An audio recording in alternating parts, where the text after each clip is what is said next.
we need to just take a step back and understand that the cholesterol lowering industry, or the fear of cholesterol, is it's $1 trillion business, at least. Wow. On this week's podcast, I'm so grateful to have my friend Aseem Malhotra, Dr. Aseem Malhotra. He was recently on Joe Rogan's podcast, and he did an amazing job there. I hope you'll listen to that one as well. In this podcast with Aseem, we talk about pharmaceuticals, we talk about statins, we talk about cholesterol. He's a practicing cardiologist in the UK. And so we talk about his views on LDL cholesterol, whether it's a big deal that your cholesterol goes up a little bit when you're eating an animal-based diet or meat on any diet. When you're having more saturated fat and less seed oils, your LDL might go up. Is that bad? He talks about how he thinks about risk from a cardiovascular perspective. We talk about why so many people have a flawed perspective on LDL, become myopic looking at LDL. And we talk about what you really should be thinking of, or what he and I really believe you should be thinking of when you're looking at your cholesterol and focusing on your metabolic health. We include tools, including specific labs to assess your metabolic health, like fasting insulin, or to assess your stress levels in an objective manner. And we talk about lifestyle interventions. We also talk about a documentary that Aseem is working on to expose the corruption in the pharmaceutical industry. So really grateful to have him on the podcast. And I think you guys will really enjoy this one. There is a ton of valuable information here. Dr. Aseem Malhotra, thanks for coming on the podcast, my friend. Paul, it's great to see you. Yeah. So we did a podcast a few years ago, but for those who are not familiar with you, what do you do in your life? Who are you? And then we'll dive into all sorts of interesting things. I'm a consultant cardiologist. I'm a practicing physician. I've been a doctor now for well over 20 years, qualified in 2001. I am a public health activist. I'm a writer. I write medical journals. I teach. I've written 3 books, all bestsellers. And I've got a very special interest in 2 big areas on trying to understand how the roots of our chronic disease epidemic, with special interest in diet and the diet sort of driver of that, and also on the excesses and manipulations of big pharma. Yeah, I mean, we share both of those interests. I think that I wish there were more physicians that were similarly interested in the roots of chronic disease. When I was in medical school, we just weren't taught to ask that question. I mean, how did you become curious about this? Because my training as a physician was basically, hey, these are the pharmaceutical drugs, these are the diseases, these are the drugs you give for these diseases, and that's it. Like, how did you become curious about the roots of disease? Yeah, I'm very similar to you, Paul, as well. We didn't really get much training at medical school in terms of root causes of disease. There was kind of an acceptance that these are common conditions and you essentially treat them with pills. I think certainly one thing I remember from medical school, though, was, that kind of was I would say an epiphany moment to some degree, is that when I learned that the biggest impact on reduction in cardiovascular disease deaths since the 70s, the single biggest factor was reduction in smoking. And that made me think, okay, well, smoking was a huge risk factor when it comes to heart disease, and certainly on a population level. Government intervention made a big difference. So, but besides that, absolutely, yeah, not really much. And then what really got me down this, took me down this journey was just observing patients, my own clinical experience, and seeing over many, many years, we had more stress on our system in the NHS. I was observing more and more patients, certainly with chronic disease. We hadn't done much impact after smoking reduction in terms of combating heart disease. So that's where I kind of tried to understand the root cause of the obesity epidemic. And then that journey took me to where I am now, where essentially, we are in a situation where our medical, clinical decision making, or even when it comes to nutrition science, is being influenced by very powerful vested interests, in particular big pharma and big food. And now we have to fight back against that, because if we carry on down the same trajectory, people's health is only going to get worse. And that's where we are. I mean, the situation is getting worse, Paul, right now, as you probably know. In America, I think you've lost 2 years off your life expectancy. In the UK, we've stalled our life expectancy for the last 13 years, since 2010. But on top of that, more people are living longer with chronic disease. So essentially, our health is regressing. It's getting worse. And that's a really big problem. As you're saying that, I don't think enough people understand how much influence pharma and big food, quote unquote, have on the way that they think about diet and nutrition and health.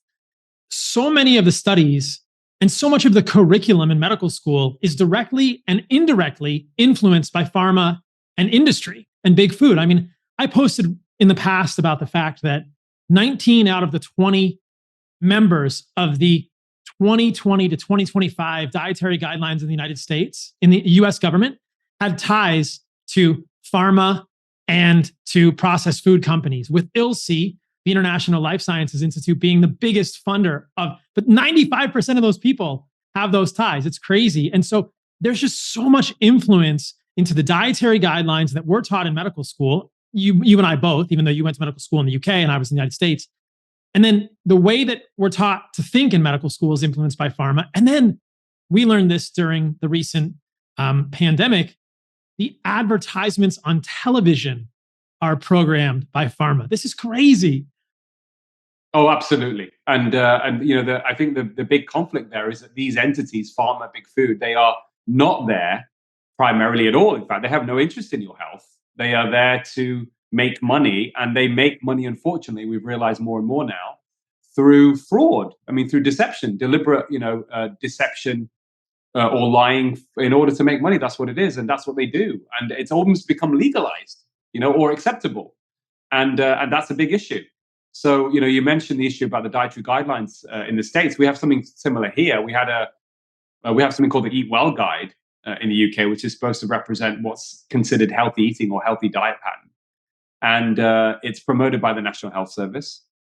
It's and on that healthy eating guide, Zoe Harkin, you may know, who's a public health nutrition expert, she published in British Journal of Sports Medicine, did her own investigation and found out that a significant number, if not most, of the people who are influencing what goes on that so-called Eat Well Guide are connected to ultra-processed food companies.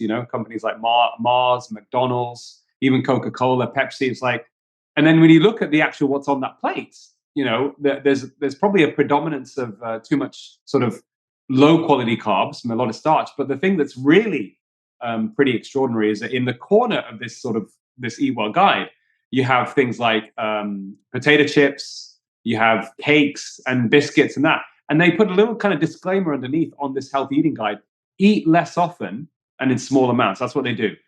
And that shouldn't even be on there at all. And when I spoke to the lead of public health nutrition in the UK behind the dietary guidelines, and I said, fine, I understand there are creative disagreements about what's the healthiest diet, but why have you got these foods on there?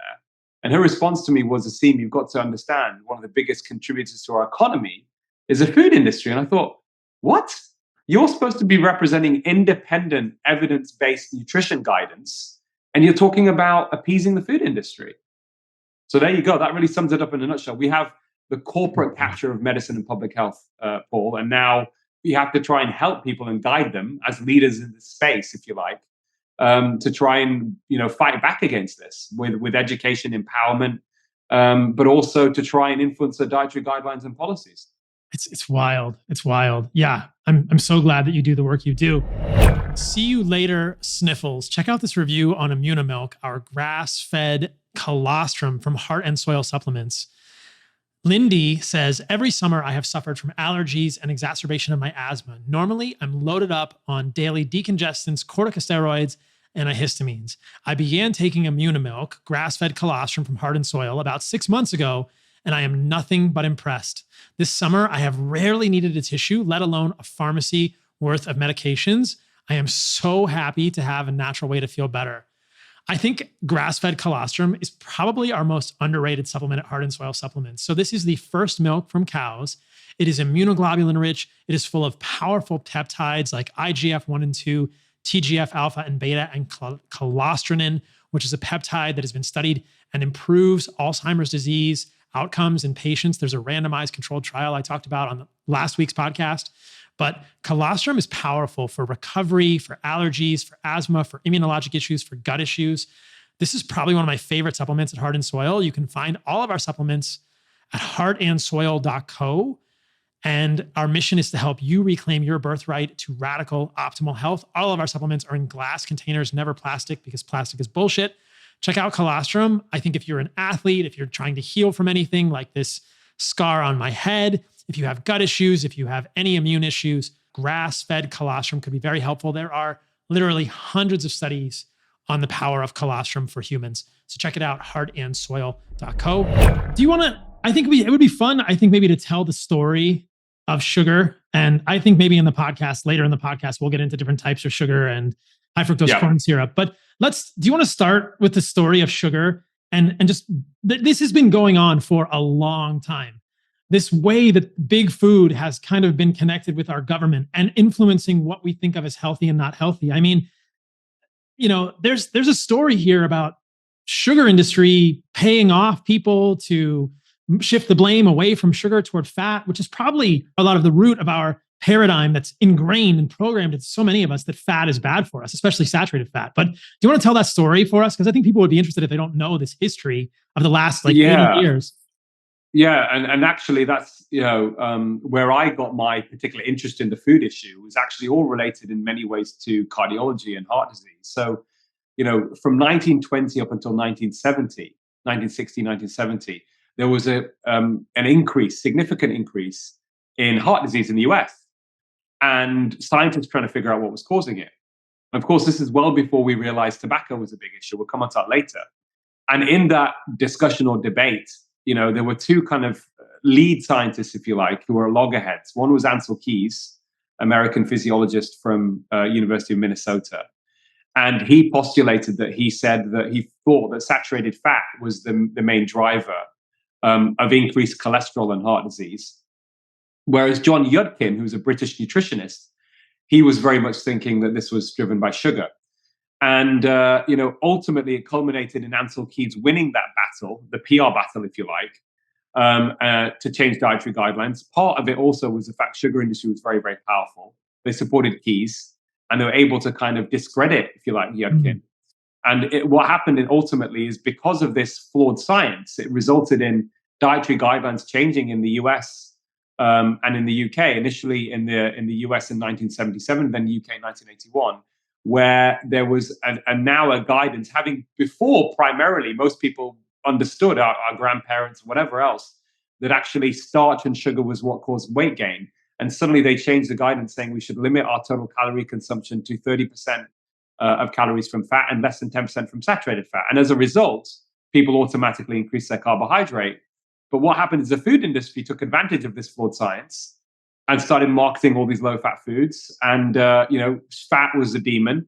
And therefore, it wasn't that people were eating high-quality carbs, Paul, because we can talk about that later. I'm very much with you on that. It was ultra-processed, low-quality carbs, and a lot of it was just added sugar. And as a result, certainly in my view, I think there's a strong case to be made that what has been a significant contributor to the increasing obesity epidemic. But talking about, the capture in the sugar industry, how powerful they are, many people don't know. So in 2003, when the evidence was already quite clear that there was an excess of sugar consumption, refined sugar consumption in many countries of the world, especially the US, the World Health Organization was about to change its guidance to say that actually we should limit our total sugar consumption to certainly less than 10% of calories and probably closer to 5%. But the American government under George Bush Jr. actually threatened to withdraw funding from the WHO because they were lobbied by Coca-Cola, and they were successful. So the guidance didn't change. And then I was one of these sort of big public advocates on a global scale to call for this, having done my own investigation, following on from, great scientists like Professor Robert Lustig, who's an endocrinologist, as you probably know, in California, who really was a kind of, reignited Yudkin's research and did his own research on this area. And then we managed to ultimately, through, a lot of a big media campaign, pressurize the British government to introduce a soda tax here. And also that ultimately as well around the same time managed to influence the WHO. But it took a long time for us to get there. But having said all that, Paul, there's still a big problem, certainly with excess sugar consumption. My own investigation, which I published in the BMJ in 2013, actually revealed that the guidance in Europe was telling people as a guideline daily amount, not as a limit, that you should be consuming 22.5 teaspoons of sugar a day in your diet. When the evidence, certainly when it comes to heart disease and metabolic risk, a lot of these are observational studies, suggest the limit probably is that once you consume more than 6 teaspoons of sugar a day, then that's when you start to, it depends where your background and your ethnicity and all that kind of stuff, but that's when you start to increase your risk. Whereas we were consuming the actual, in the UK and in the US, actual refined sugar consumption was in the order of about 20 teaspoons. I mean, many people 30 or 40 teaspoons a day. So there was a big discrepancy with what the evidence was telling us was likely to be the limit and what people were consuming 2 or 3, 4 times the amount. And that really sums up the situation. Certainly when it comes to cholesterol and saturated fat, separately to this, as you probably know, I was involved in systematic reviews on this area. And there is no consistent evidence, certainly, that saturated fat causes heart disease. And certainly doesn't worsen your cholesterol profile because it also has an effect on the good cholesterol, HDL. And then cholesterol itself, anyway, we could talk a bit more about this, has been grossly exaggerated as a risk factor for heart disease. Yeah, I want to talk about all of that. There's so much nuance in this that's so important to tease out. I think this nuance in nutritional science, the intersection of nutritional science and medicine, the nuance is frustrating for many people, but I find it fascinating because if we just highlight some of the things that you said, the processed refined sugar industry, and anyone who's familiar with my work recently knows that I've tried to delineate differences between a processed refined sugar like a high fructose corn syrup and the appearance or the sugars, quote unquote, that are in things like fruit or honey. We can talk about that maybe later in the podcast. But the fact that the refined sugar industry is funding Ansel Keys is just this, like, the collusion has been a part of our governmental guidelines and influence of nutrition for decades now. And when you're talking about that history, the Youngkin history versus Ansel Keys, it's apparent to me that there was a couple of things that were really left out. I mean, what about pesticides? What about seed oils? I mean, this is a fascinating story about highly processed, highly refined omega-6 polyunsaturated rich seed oils like corn, canola, sunflower, safflower. I don't think anyone's looked at that. And there's a fascinating seed oil story that I've spoken about with other people on the podcast too. And the timing of the seed oil thing correlates as well. Certainly smoking played a role, but I mean, seed oils were introduced in the American diet in 1910 with basically not lard, but hydrogenated oil in terms of Crisco. This was the original seed oil from Procter and Gamble. Prior to that, there was cottonseed oil in the late 1800s. And those were not even used as anything other than machine lubricants prior to this. So there were some really interesting changes in the American diet happening in that time that could have, and lifestyle that could have led to heart disease. And it's fascinating to me that what appears to have happened was that history is written by the victors, and the history gets written by the people who funded Ansel Keys. And then, I don't know if you know this, but Procter and Gamble also made a large donation to the American Heart Association. I think the genesis of the American Heart Association was a donation equivalent to like $20 million today in, wow, I think it's the 1950s. And that was the genesis. That was from Procter and Gamble, right? So Procter and Gamble, who are making Crisco and the original seed oils, make a donation equivalent to $20 million today. I forget the exact amount with inflation and whatnot, but to the American Heart Association. That's the beginning of that organization. And then in terms of fat, the guidelines begin to shift toward more polyunsaturated fat is better and less saturated fat is good. So this is a crazy thing. Maybe we can dive into that, because with your expertise as a cardiologist, I think this is really interesting. This demonization of saturated fat. Absolutely. So it's really interesting because it again comes back to cholesterol. So I think we need to just take a step back and understand that the cholesterol lowering industry, or the fear of cholesterol, is it's $1 trillion business at least. Wow. We know that the total sales of statin drugs have been, in the order of $1 trillion. And that's extraordinary when you think about it. So there's a huge industry around it. There's food industry as well. And what these seed oils do, they do lower cholesterol. But, just to quote a colleague of mine, Professor Rita Redberg, who's a cardiologist at UCSF, she's editor of JAMA Internal Medicine, she says cholesterol is just a lab number. Who cares about lowering cholesterol unless it benefits the patient? And when you look at the seed oils, you're absolutely right, Paul. Certainly when when they're heated and for cooking purposes, we know they produce these toxic compounds called aldehydes, which are carcinogenic. And that's really, really bad for the heart, for the brain. It's definitely linked to cancer as well. There is no real benefit at all. It's only harmful to have seed oils, in my view. I don't think that you should be having seed oils at all. They are pro-inflammatory. And I think, again, with his distraction about lowering cholesterol as the primary way of preventing heart disease, which has failed completely, utterly, miserably failed, it's distracted actually from the understanding now that heart disease is a chronic inflammatory condition, which is exacerbated by metabolic risk factors. So it had very little to do with cholesterol, actually, at all. The only reason we have got to this stage is because about 1 in 250 people suffer from a condition called familial hyperlipidemia, and they have genetically very high levels of cholesterol. And those people tend to develop heart disease compared to the normal population. But even in those groups, 70% of women and 50% of men will not develop premature heart disease. And my own research, we'd figured out that it was nothing to do with LDL in terms of the people with FH who develop heart disease versus the ones that don't have no difference in LDL. It's probably something to do with those, a subset of those people who have issues with clotting, etc. So the whole cholesterol paradigm needs to be really broken down. And what I say to patients is I don't proactively, by the way, I've got to be honest here, I'm a cardiologist and I do not proactively do anything to lower anyone's cholesterol at all, because it's horse shit. It is basically Ford science. It's bullshit. Pardon my language. It's complete bullshit.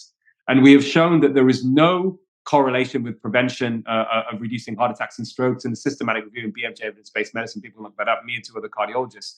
We showed that this hypothesis that the lower your cholesterol, the better is flawed. And actually, we can improve the cholesterol profile linked to insulin resistance and HDL and triglycerides, for example.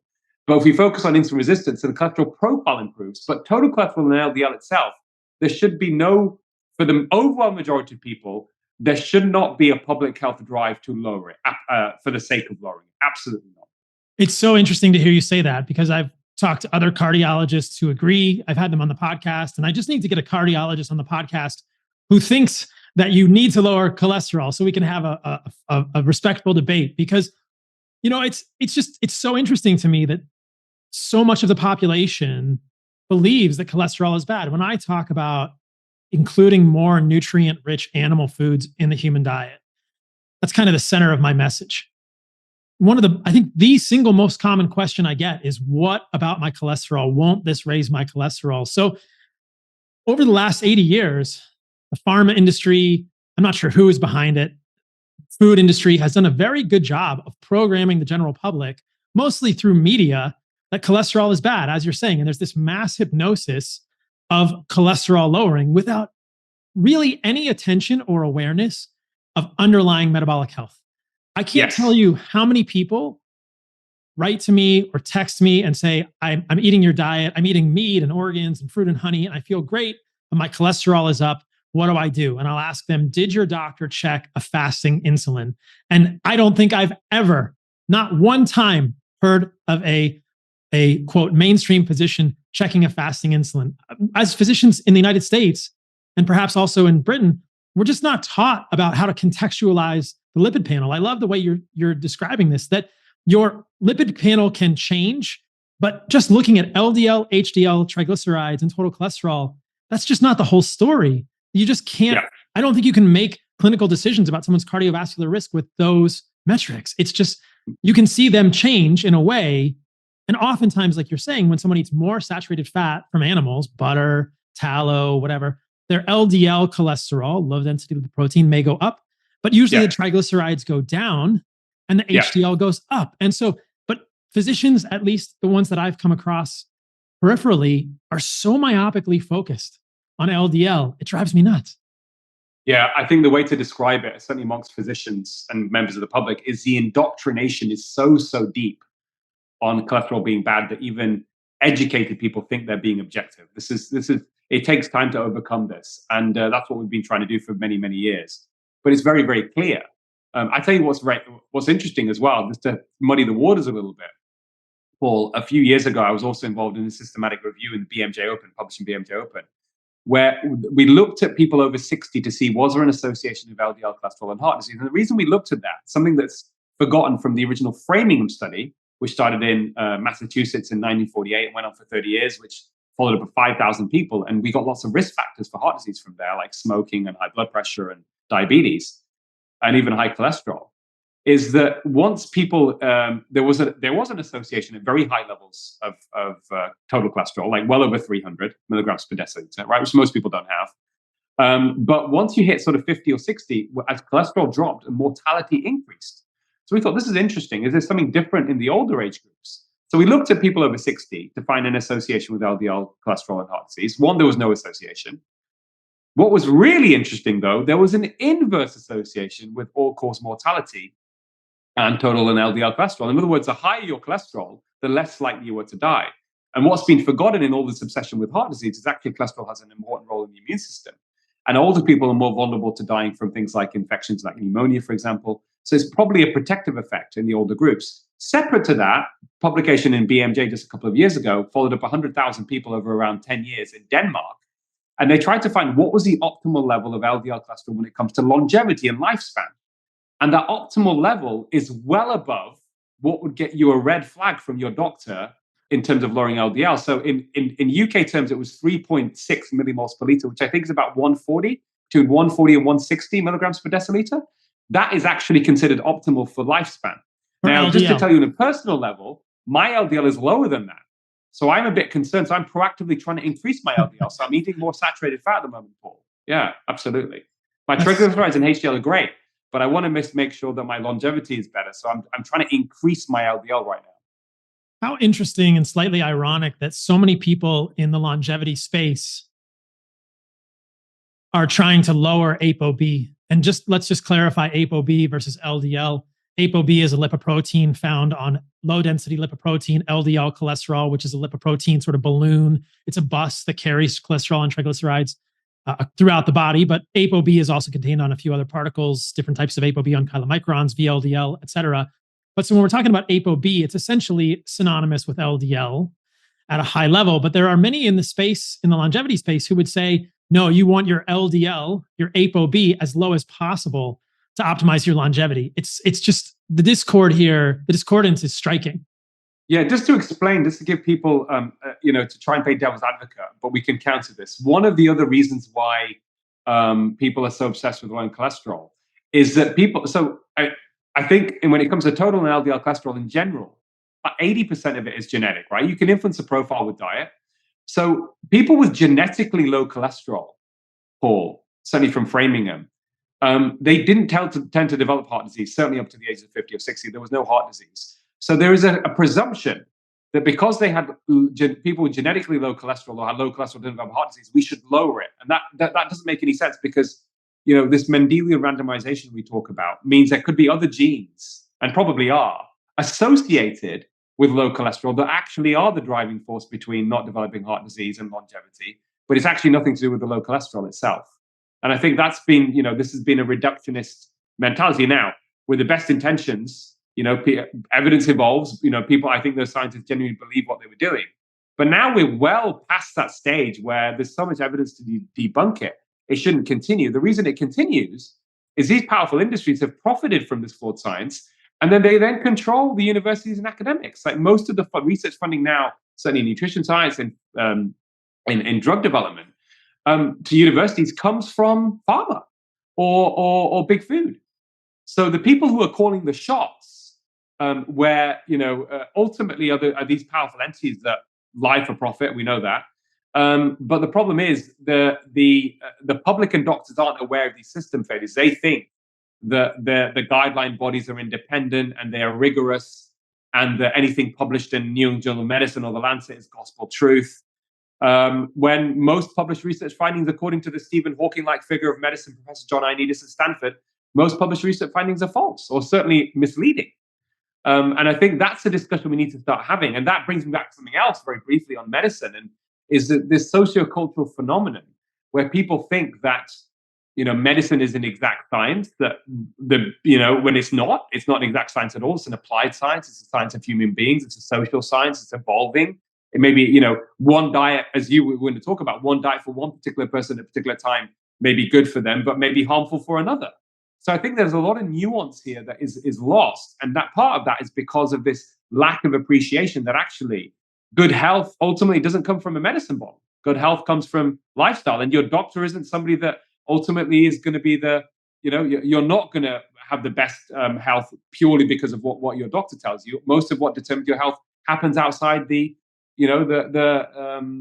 consultation room in the hospital. Absolutely. And I think we need to start with that discussion first, and then we can talk about uncertainties in evidence, what we think is best. And actually patients like that. They want that honesty.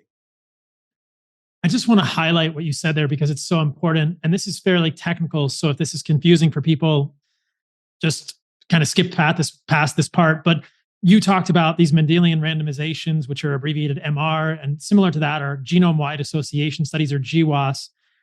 And Mendelian randomizations and GWAS studies those are the evidence put forth by the people who are preaching that ApoB is a direct driver, is the proximate cause of cardiovascular disease.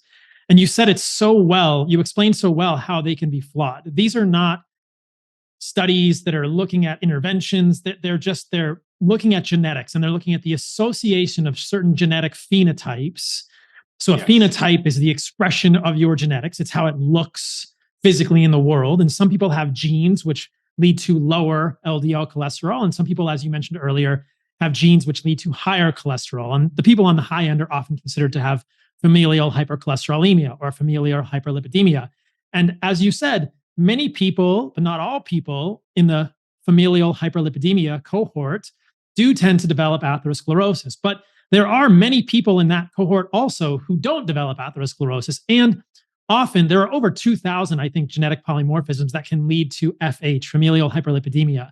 You would know this better than I would. And so many of those have associated polymorphisms that you mentioned, either with at the level of the immune cells, the macrophages, which are in that subendothelial space, and they change the scavenger receptor in crazy ways. And so people with FH have an increased tendency to have these macrophages within our blood vessels consume the cholesterol and become foam cells, or they're hypercoagulable in so many ways.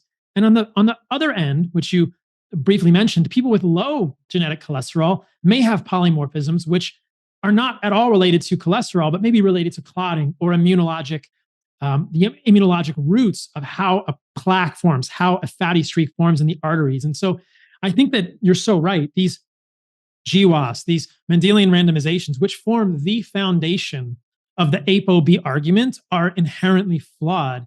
And I'm just going to keep trying to have this conversation with some of these ApoB proponents. I mean, Paul, I mean, you raised something else that's really important there, is that we shouldn't, ultimately we need to treat the whole patient, not a biomarker, right? And I think the problem is people have thought incorrectly that, that because medicine may be an exact science, you've got a biomarker, you change the biomarker with a drug, automatically it's going to be beneficial.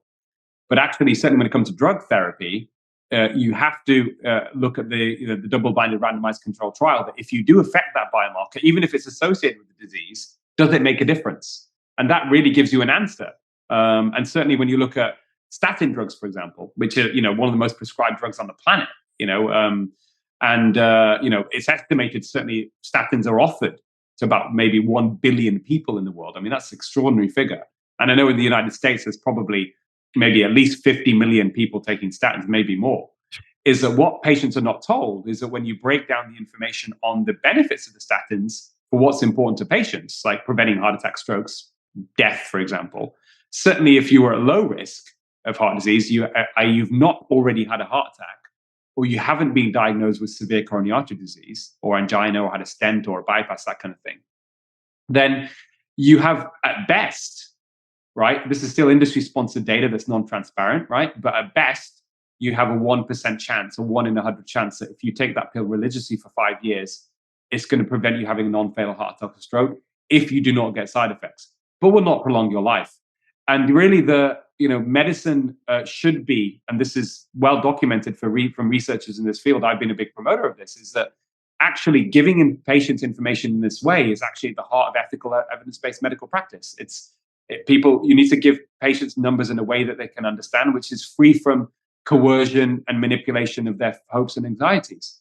And that isn't done routinely. And part of, again, Paul, we weren't taught this at medical school, transparent communication of risk.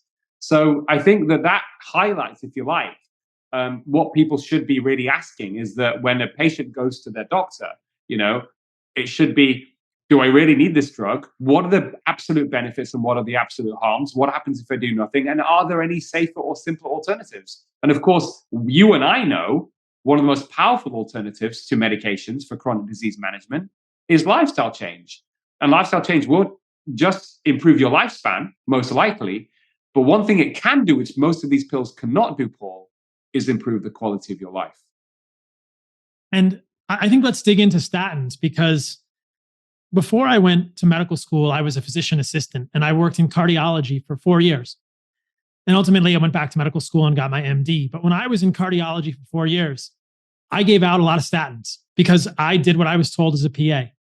And I'm embarrassed to admit this, I actually spoke for Pfizer. So I was a speaker for Pfizer about Lipitor.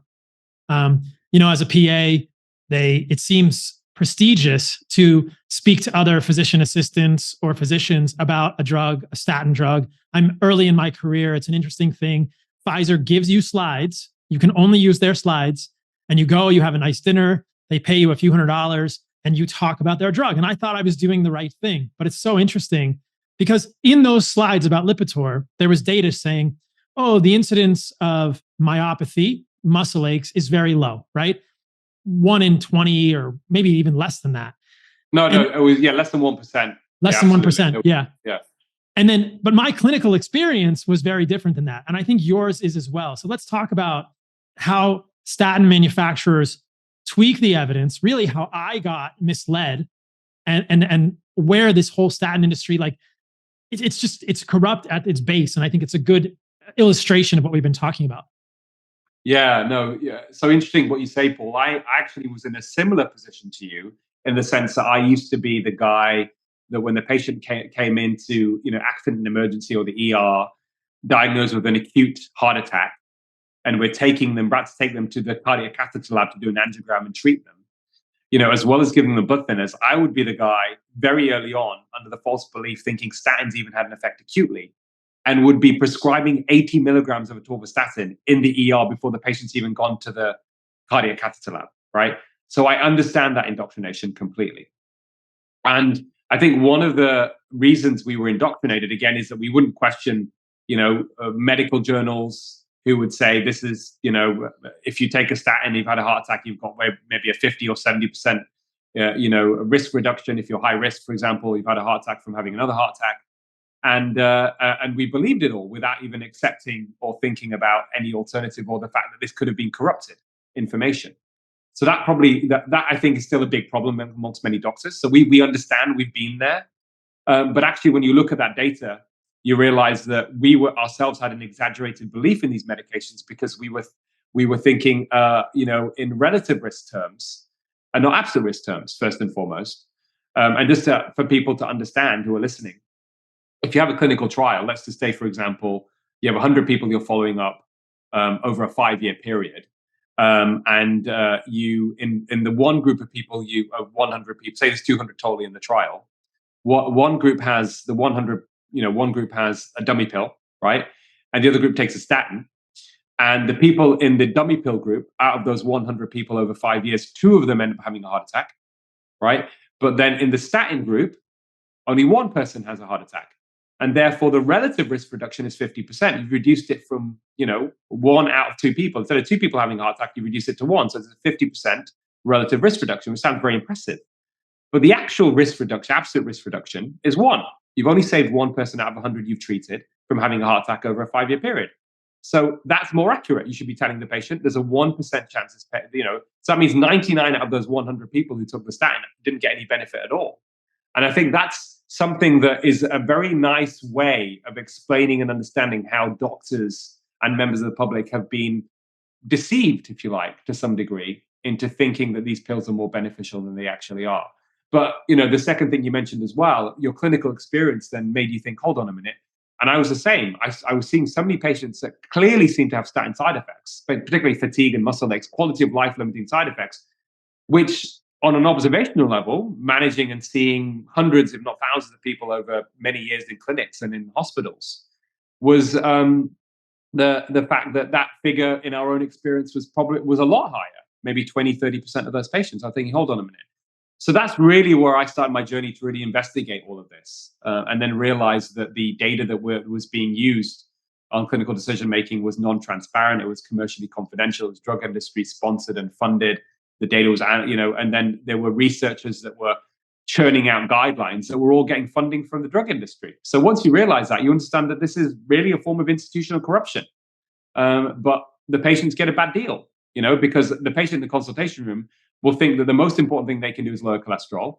And then often these people think they can eat what they like if their cholesterol is low because of the statin, and they're not going to have heart disease. Yet they're increasing the risk of metabolic syndrome quite often. They're going off to, eat junk food.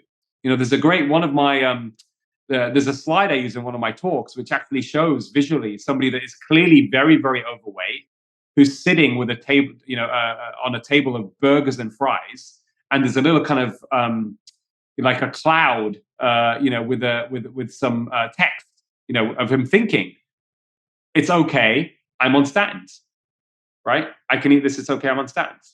And that's the problem. That's a big issue. Yeah. Yeah. My clinical experience was definitely the 20 to 30% of people would get muscle aches, memory loss, libido, erectile dysfunction, all kinds of problems. And it's so ironic because one of the cardiologists that I worked with during that time, and a good friend of mine, was taking the statins. He's so bought in, and he was maybe 45 at the time, and he's a mountain biker. I was probably in my mid 30s at the time, or early 30s, and he's a mountain biker, and he just says, "Oh, these are so good." I mean, being in cardiology, when the rep comes with Lipitor, which is a atorvastatin, or Crestor, which is a rosuvastatin, you're almost, hey, give me some of those samples. Like, maybe I want to take this. You're so bought in. I never took a statin, but he did. And then he would tell me, man, I just can't climb the hills as much, or my muscles are aching. And he's taking a small dose, primary prevention as a cardiologist, and he's aware this is affecting my muscles negatively, because the mechanism of statins is to inhibit the formation of cholesterol in the human body. I think a lot of people don't even understand that the human body makes this cholesterol molecule, and it makes it in this, this pathway called the mevalonate pathway, and the enzyme is HMG-CoA reductase. The name of the enzyme isn't that important, but that's not the end of the pathway. That beyond the formation of cholesterol in the mevalonate pathway are things like squalene, or coenzyme Q10 is a molecule that more people are familiar with. And that's what most of these muscle aches have been attributed to, is this coenzyme Q10 deficiency. Where do we get coenzyme Q10? Well, we predominantly get it in our diet. We can make a little bit of it in the human body, but we get lots of it in our diet from organs like liver and heart and muscle meat. But no cardiologist is going to tell their patients, okay, I'm putting you on a statin. You need to eat more heart. You need to eat more beef. You need to eat more steak. But they should, that's essentially what the prescription should be. Yeah. You want more coenzyme Q10. It's interesting that some cardiologists actually are so invested in statins, in the belief of their benefits, they actually tell their patients, listen, I don't care what you eat, what you like, you're on a statin now. So they perpetuate this problem, right? Through the illusion of knowledge and ignorance. We need to kind of just try and, fight back against that, really. So our patients get the best deal. But yeah, I completely agree with you. Certainly, I see a lot of patients with all these. I mean, things can be so bad for our older patients that there's something called pseudodementia. They get diagnosed with dementia when in fact it was a statin. And when you stop the statin, suddenly they come back to normal. I mean, you have these stories of people that are bedbound, like physically debilitated. They start walking again. The good news is they tend to happen quite quickly. People's side effects of statins tend to get better within a few weeks of stopping the pill. Obviously, we're not going to advise people just watching this right now to do that. They should discuss it with their doctor. But people need to understand, the absolute benefits and harms, and then make decisions according to that. Ultimately, it's a patient that we are here to look after, not the profits of drug industry. You want to talk a little bit about Sir Rory Collins and the commercial capture of statin data, and how Pfizer can have a trial that I talk about that says there's a less than 1% risk of side effects, and that So Professor Sir Rory Collins is considered probably one of the lead statin researchers in the world.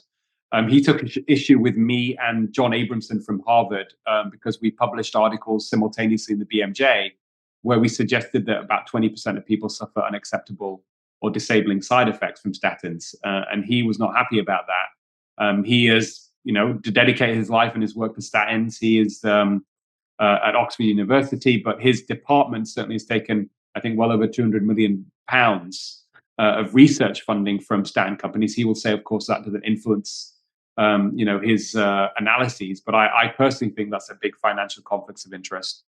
And he basically said that their studies didn't show that significant degree of side effects. The problem is a lot of these trials, again, which I didn't know, certainly as a qualified doctor, even when I specialized, it was only until quite late on, is that when they enroll people in these randomized trials, they have this pre-randomization run-in period. So people, before the trial starts, for several weeks, people are asked to take part, and then they decide who ultimately is going to be in the trial. But people who get side effects, and they put this under non-compliance, are taken under, as a broad term, are taken out of the trial.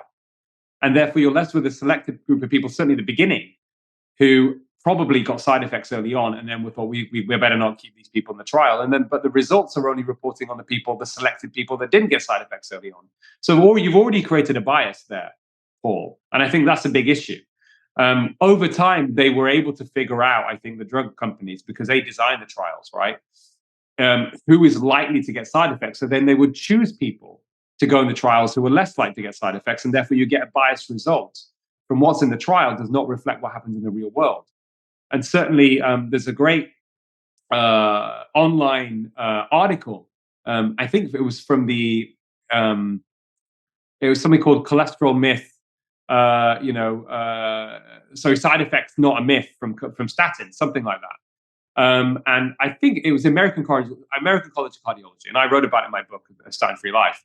And they actually give a list of the risk factors for statin side effects, and they include female sex, age over 70, low BMI, vitamin D deficiency. I mean, basically almost half of the population have an increased risk of side effects when you look at that list. And they estimate, actually, they come up with about a figure of 15%, which is certainly a lot higher than the 1% that Professor Rory Collins talks about.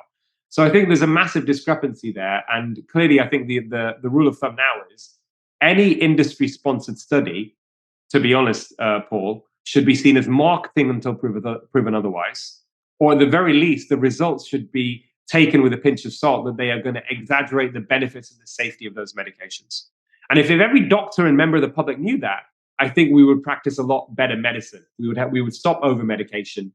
People would make more informed decisions.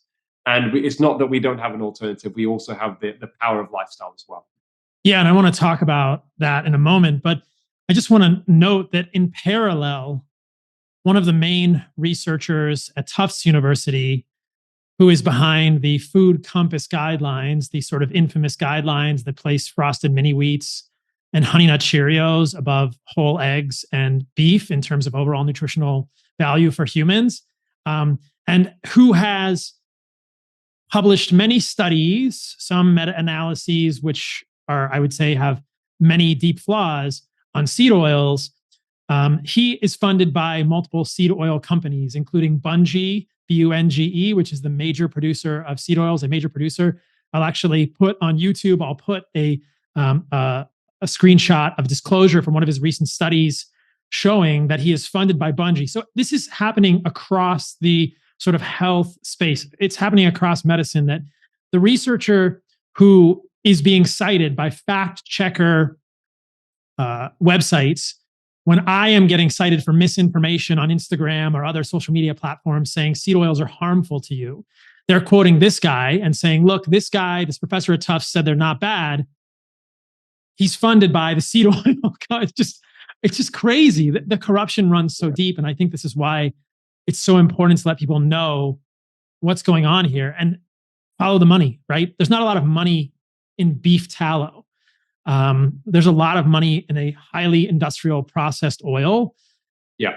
And there's a lot of money in drugs like proton pump inhibitors, which we haven't talked about today, or statin drugs. And that doesn't always lead the humans behind it to make the best decisions. It's scary. Yeah. I mean, it also tells us the power of the media and the power of our environment influencing our health behaviors, right? And, we shouldn't underestimate that. Certain things become indoctrinated or gospel truth, and it takes time to overturn it. But I think, by addressing these facts head on, I think the other thing as well, Paul, I think people increasingly now are aware that something is very, very wrong, with our healthcare system. You spend in the US, certainly, I think well over $4 trillion on healthcare. Yet why is your life expectancy reducing? Why are more people having more chronic disease? And I think we have to accept a significant responsibility and role in that as a medical profession. I think these things are multifactorial, but a lot of it is because we are not really adhering to the principles of ethical evidence-based medicine or nutrition science, as in, what does the best available evidence tell us which is free from commercial influence, because the literature is just infiltrated and flooded with commercial corruption, whether it's medical journals, whether it's academic institutions, whether it's guideline bodies. So therefore, we've got to this place because of, if you're going a little bit deeper, I mean, my own root cause analysis is that we had probably well-intentioned neoliberal economic policies introduced by people like Margaret Thatcher in the UK, Prime Minister, and Ronald Reagan in the US in the 80s. But what has happened over time is that these big, powerful companies have had more and more unchecked, visible and invisible power. And people need to understand very clearly that they have this legal obligation to produce profit for shareholders, and they are not there to give you the best treatment. And the collusion of academic institutions, medical journals, and doctors with industry, that's the real scandal. These are the people that should have responsibilities to patients and scientific integrity, but they are losing that integrity, unfortunately, and maybe not even realizing it, to these industries. And our health is regressing, and it's not a good place to be. But we have very simple, cheaper solutions that we can offer people to overcome or prevent chronic disease and even manage it. And I know that it's something you've been advocating and doing in a very powerful way.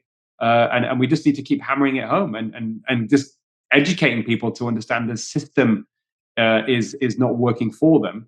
And that means our politicians as well, the people that have the power to govern laws to stop these excesses and manipulations, have a big role to play, and they have to be held accountable, in this process. And let's move on to talking about what people can actually do. And before we do that, I just want to say that I think that it's important to note both you and I believe there are some benefits to the intentions behind making pharmaceuticals. That in your work as an interventional cardiologist, you're using medications when you're putting in stents that are life-saving in that moment for that person. How that person got there is a separate story, which we're sort of talking about. But this is not to say that all pharmaceuticals are bad. When I was a kid, I had asthma, probably for a lot of reasons. I was eating junk food, did not have access to raw dairy when I was a kid. And, it was good to have an albuterol inhaler, a beta agonist inhaler. I thankfully never had a life-threatening asthma attack, but there are kids with allergies and they get EpiPens, and that's absolutely life-saving. And, my sister had a life-threatening complication when she was younger. She had C. diff colitis and got toxic megacolon, and the medical system gave her intravenous immunoglobulins, and that probably saved her life. So there are interventions within the medical system that are very beneficial for people. It's just that overall, there is this sort of this creep of the pharmaceutical industry influencing things, and I think many of the guidelines and many of the medications that we use for the treatment of chronic illness seem to be influenced in a negative fashion, and there is this sort of appears to me this corrupted paradigm at play. Yeah, no, sure. And I think you're right. We shouldn't throw the baby out with the bathwater. We're not here to undermine all medicine. There's a lot of very important medicines that are crucial. And that comes back to the fact that we need to be treating the right patient with the right medication at the right time through informed consent. But the issue now, Paul, is that the overall net effect of the drug industry on society, unfortunately, in the last couple of decades has been a negative one. So if you look at most of the drugs that are produced or approved by the FDA, certainly between 2000 and 2008, one analysis showed 75% of copies of old ones. So they are changing molecules here or there on old drugs, renaming them, patenting them, making money, moving on to the next one. So it's huge waste in the system. And then you've got problems with the fact that many medications actually do more harm than good. So the net effect of the drug industry on society now is overall negative. And we need to change that. And by allowing the system to perpetuate itself, where the system is rigged actually in many ways, because the drug industry spend 20 times more on marketing than they do on basic science research, right? So what do you expect is going to happen? So until we highlight these problems, the drug industry themselves are not going to be actually producing these kind of newer, more important therapeutic interventions that we need, whether it's to deal with antibiotic-resistant drugs, and improving on those, or finding cures for cancer, because it's not profitable. What they want to do ultimately from that business model is get as many people as possible taking their medications for as long as possible. That would be the most profitable. And we need to just basically fight back and to say, no, this isn't the right way forward. Yes, medications have a role as a backup, but the first line needs to be a lifestyle intervention. So let's talk about those lifestyle interventions. When someone comes to you as a patient and they say, okay, doc, I'm ready to make changes. That's a beautiful moment when somebody is ready and interested in making changes. What sort of a lifestyle would you recommend to them? How can someone listening to this podcast who is obese or who has, quote, I don't even want to say elevated cholesterol, let's just say metabolic dysfunction, because hopefully the person listening to the podcast has gotten a fasting insulin. And maybe they want to improve their lipid parameters. They want it, not necessarily LDL focus, but they want their cholesterol panel to improve as a reflection of their improved metabolic health. What do you recommend for them? Yeah, so I think about the four key areas I look at, and we can expand a little bit on each of those, are the diet, the exercise, sleep, and stress. And sleep and stress are obviously intertwined. For a lot of these people, I think the most important issue is diet. One of the things I do tell my patients, and I think this is important, is that, and the literature, my clinical experience also reflects that, is that dietary changes can have an effect on metabolic risk factors very rapidly. Some studies showing that in obese people, you can reverse metabolic syndrome within just 3 to 4 weeks of purely just changing one's diet without counting calories and certainly without lowering cholesterol, right? So, and what does that mean? Well, I think the low-hanging fruit, the big issue now, Paul, certainly in terms of as the evidence has changed or evolved or we've got a better understanding, I think the big issue is ultra-processed foods. So you look at the calorie consumption in the UK, 50% of all calories consumed comes from ultra-processed foods. In the States, it's about 60%. So it's a big problem. And what does that mean? Well, these are usually industrially produced products in a packet, where there's a combination of sugar, starch, industrial seed oils that you've mentioned, usually with additives and preservatives. And there are many, many studies, well over 20, 30 studies now, observational studies showing a clear link between the development of things like heart disease, metabolic syndrome, cancer, dementia, all-cause mortality. There is definitely an association there. Even independent of weight. So I say the first thing is cut out the ultra-processed foods. So what does that mean? Comes out out of a packet and has 5 more ingredients, additives and preservatives. Usually just avoid that. Also consider, it depends where you start from as well, Paul. I think we can talk a little bit about this later on. But if you're metabolically unhealthy already, I would say limit or eliminate, certainly for the first few weeks, low-quality carbohydrates. So this is your bread, your pasta, your rice, that kind of thing.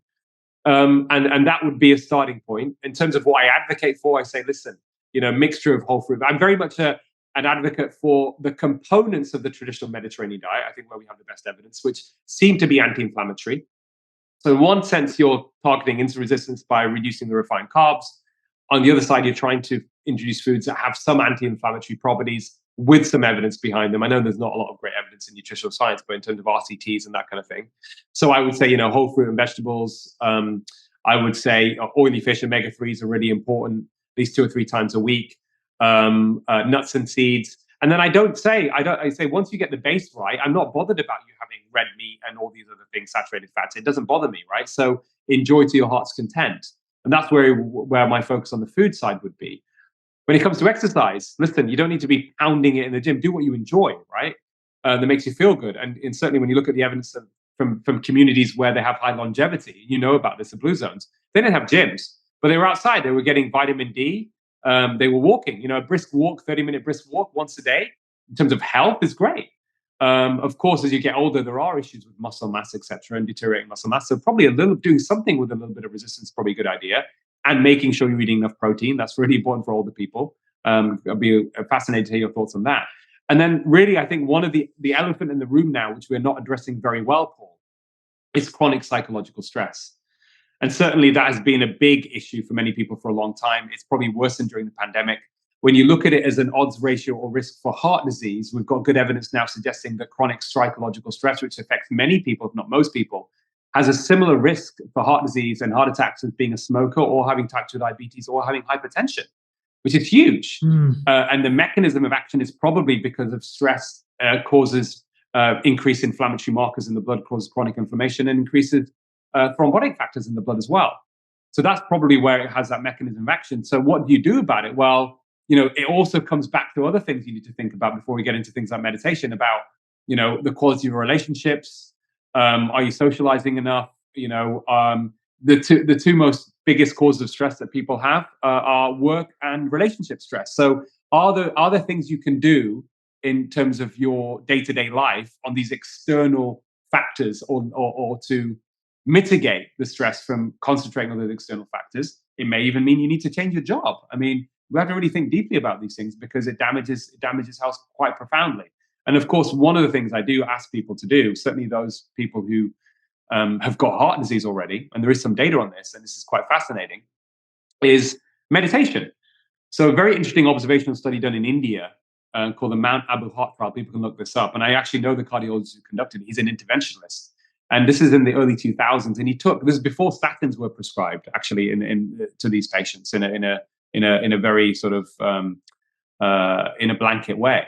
So these people weren't taking statins, but they were diagnosed with moderate to severe heart disease. So that means they had at least a 50 to 70% narrowing or stenosis of their arteries. And he looked at several hundred of these people, did angiograms on them, and then he put them on a healthy lifestyle plan. Now, his particular plan, because it was India and some of these people quite religious, it was a very high fiber vegetarian diet. Fine, but the diet wasn't a big issue from my perspective. And then it was 2 30-minute brisk walks a day. And there was something called Raj Yoga meditation. And then he followed them up over several years, repeated their angiograms. And this is extraordinary. He found that on the people who adhered to the lifestyle plan, there was an average reduction in stenosis, of the narrowing of their arteries, Paul, of 20%, right? Which is unheard of. Like 70% narrowing becoming 50%, 50% becoming 30%.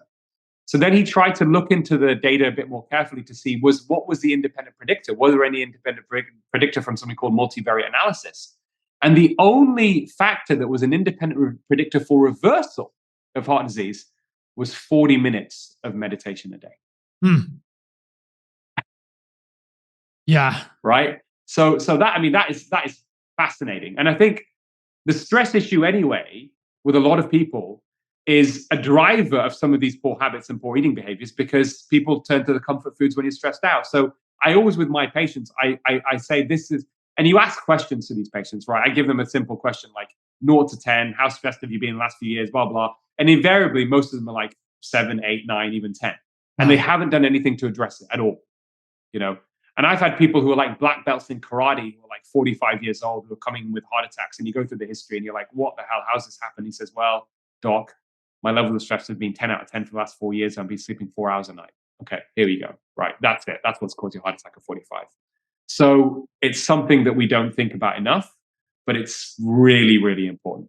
It cannot be emphasized enough. And that's incredible. I think that as much as I fervently believe in animal foods and meat and an animal-based diet of fruit and honey and raw dairy, I think that there are so many versions of diet that can work well for people beyond that. But all of them are going to eliminate ultra-processed foods. Not one of them contains ultra-processed foods, right? So like you said, I think a high-fiber vegetarian diet, if it includes some eggs and milk, that can be great for a lot of people. Milk and eggs. Like a lot of days I'll have milk with honey before I go surf, and then I'll come back and eat it. I'll have I'm like vegetarian until I get back from surfing in the morning. It's not, and some days, I'm vegan in the afternoon because I'm doing juice or fruit for a little while. So I think there's a lot of dietary stuff, and I don't get as wrapped around the axle of the dietary dogmatism as I used to, though I do find that for some people who have autoimmune issues, that there is, that some of these, dietary modifications can be quite helpful. Eliminating certain things. And I think that's an interesting. And I think on that, you have more knowledge than me on this, and experience than me on this, Paul, is that, I've seen some really fascinating data that for certainly autoimmune conditions, or a carnivore diet can be completely life-changing. People with conditions like rheumatoid arthritis, you hear the story of Michaela Peterson, which is extraordinary. How she completely, this is a debilitating condition. I think she had juvenile onset rheumatoid, and it completely cured her, essentially, just when she went on a carnivore diet, which is really fascinating. And I think there needs to be more research to look at, again, you're absolutely right, the right patient at the right time, right dietary pattern. It's going to be the same for everybody, but the low-hanging fruit is let's get rid of the ultra-processed foods. And just so people know, I'd spoken about this in the past, but it's something we're still moving forward on.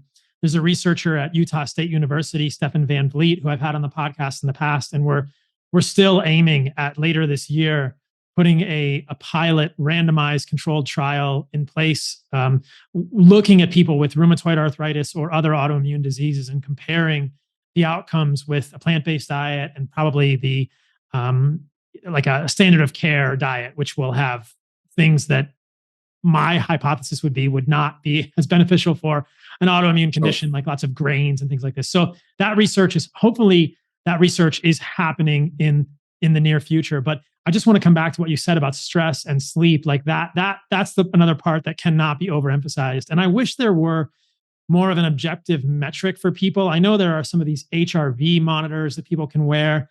And there was even one that I trialed for a little while. And when you're wearing it, it makes a sound when your heart rate variability changes. And I thought that's kind of cool, but we need some sort of feedback, I think, as humans. Perhaps, maybe this is too much technology, but I think so often we get into stress states and we don't even understand how stressed we are. It's one of these silent killers. I did a podcast a few weeks ago with Georgi Dinkov, and we talked about this cortisol to DHEAS ratio. And that's a really interesting thing for me because it's connected, like that and fasting insulin, I think, are the most interesting blood work analyses that I've learned about since finishing residency and doing what I do now as a physician. I think if more physicians did fasting insulin, it would change medicine. And if more people were aware of this cortisol to DHEAS ratio as a sort of an objective marker of stress, that's actually really well studied. And there's actually really good data. I can send you some looking at like longevity. That'd be fascinating, Paul. I wasn't aware of that, but you're right. I mean, that would be amazing to get a good validated marker of stress. Absolutely. Yeah. There's good data on morbidity, or at least mortality and longevity with cortisol to DHEAS. And so if people do blood work and you're feeling super stressed, I think our subjective characterization of that is pretty accurate. But at the same time, check your cortisol to DHEAS ratio. And if it's high, I mean, it's very clear that that something's going on that needs to be changed in the human body. And that's sort of the thing. And actually, it's interesting, before I forget, there is an evolutionary reason why inflammatory markers go up and clotting factors go up with acute stress, because actually, if you think about it, when we were in the jungle, if we were under threat, if it was survival of the fittest, the first thing that would happen, say there's a saber-toothed tiger around the corner, is that your body gets ready for the attack, right? So you don't bleed to death. And of course, how would you do that? You increase clotting factors in your blood, right? The problem is it's the chronic stress that's the issue. And if those are up constantly, then of course that's not going to be good for the body, and it's going to damage or contribute to damaging the inner lining of the heart arteries. And certainly that's probably why it has a big role to play, certainly when it comes to heart disease. But now I think we know with a lot of these chronic diseases, even cancer, certainly you get dysfunctional immune system, etc. There's some very good data from the 2000s, I think, which were the people that did most of the research looking at the common cold and what would predispose you to getting sick. And in fact, anecdotally, Paul, we can probably remember times where we were really stressed out, and that's when we got sick and we got viruses that lasted a bit longer than they should have done. And they did a really interesting study, and they used these different metrics of asking people about stress and even relating to relationships and how you're feeling at the moment. And they then exposed them to the cold virus, the coronavirus, right? They exposed them to the traditional, not COVID, traditional coronaviruses. And they found that if you were in a really good place mentally and least stressed, your risk of getting a cold when actually having symptomatic cold symptoms, being exposed to the cold virus, was 1 in 3. If you were at the other end and you were stressed out and all that kind of stuff and relationships weren't good or you're in a bad place, then your risk of getting a cold when you were exposed was 2 in 3, which is really interesting. Yeah. So it's just so hard to quantify. Yeah. For people, Think about that. We stressed out the whole world with COVID to a level which actually probably made people more predisposed to getting COVID. Yeah. It's something to think about. And that before we even talk about the fact they didn't focus on diet and people's diets got worse and all that kind of stuff, which we discussed already. So we don't need to go there again. I know we discussed it last time on the last podcast I did with you. It's I think we need to think about the lifestyle factor as well when we move forward. That isn't just about chronic disease. Something I learned, and I know you learned during the pandemic when we did the research. It's like, actually, hold on a minute. This actually is important for immune resilience as well. Yeah. I wonder if people could just, I sort of like the simple metric that you use, just check in with themselves every day, maybe in the evening. How stressed am I today? Scale of 1 to 10. And you write it down. Maybe there's like this, I don't know, I'm just thinking out loud, this diary, a stress diary. I'm stressed a 4, I'm a 3. And you think like, if you're seeing 6s and 7s or even 5s every day, that should be an impetus to change, to do something that is going to lower your overall stress. It's just, I think we need to make this sort of idea of stress more concrete for people so that they can modify it. But I also want to highlight a project that you're working on as we close the podcast, because we've talked so much about this intrusion, perhaps is the best word, or this infiltration of the pharma industry into medicine. And I'm so excited that you're working on this documentary. You want to tell people about it? Yeah, thanks, Paul. No, thanks for mentioning it. So I'm co-producing my second documentary. The first one I did with the same partner was Donal O'Neill, who's a former international athlete. We did a film a few years ago called The Big Fat Fix. We went into the whole history of Ansel Keys and sugar industry, etc., looking at the secrets of the Mediterranean lifestyle. And it did very well. We premiered it in Parliament and influenced health policy here in the UK. But we want to do now something which is going to be very focused on the States and how big pharma have ultimately corrupted medicine. And it's called First Do No Farm, where at the moment we're in the crowdfunding stage. So there's a promotional video, which I'll share with you. And, we're going to interview some big names, important people in the health space. John Abramson from Harvard, who's done more work than anyone in litigation in the drug industry, in terms of, misdemeanors committed by various companies over the years. And he's got a lot of insight into that. Jay Bhattacharya, who you may know from from Stanford. Yeah. Who has, he has a lot of, he's a physician, but also he has a background in health as a health economist. And we're going to basically try and expose and show people the roots of the healthcare crisis and empower them. We're going to be a big emphasis on the lifestyle changes as well. We're going to give people information on things like statin drugs and blood pressure pills and the absolute benefits and the alternatives that they can take up. So it would be good for individuals, but also for policymakers. I think the great news as well also is that, I did Joe Rogan podcast recently, and I showed him the video, and at the end I was, pretty pleasantly surprised that he said, listen, when it's out, we're going to promote it. So it's going to do well, but we need to get the crowdfunding right. People contribute to this movie, then, we're going to produce a very high quality product, hopefully at the end of the day, film in the summer and get it out early next year. The sooner the better, really. How can people support it? So they can go to nofarmfilm.com. nofarmfilm.com website, and they can contribute anything from $4.99 a month to whatever they want, really. And there's a nice promotional trailer there as well. So I'll share that with you. Awesome. Yeah, maybe we can put a link in the description. And NOPHARM. Yeah. No Farm Film, FILM.com. Perfect. Yeah, awesome. nofarmfilm.com. Yeah. First do no farm. That's the message. Yeah. Let's focus on lifestyle. I so appreciate your work, Aseem. It's a pleasure to see you, and I hope we get to catch up in person soon. It's just, I think that this work that you and I do as physicians, especially what you're doing with this film and all this work you're doing with these previous documentaries and all your work during the last few years, it's so valuable. So thank you. And it's the type of thing that I never thought I'd be doing. You probably never thought you'd be doing this, but it's invaluable what you're doing. So I appreciate you so much. Thank you, Paul. Appreciate it. Team effort. Onwards and upwards. Onwards. And just so people know, where can they find you on social media once they go to No Farm Film? Yeah. I'm on Twitter as Dr. Aseem Malhotra. Instagram is Lifestyle Medicine Doctor, one word. That's really all. I think that's where I post most of my stuff. Okay, great. Thank you, my friend. Thank you, mate.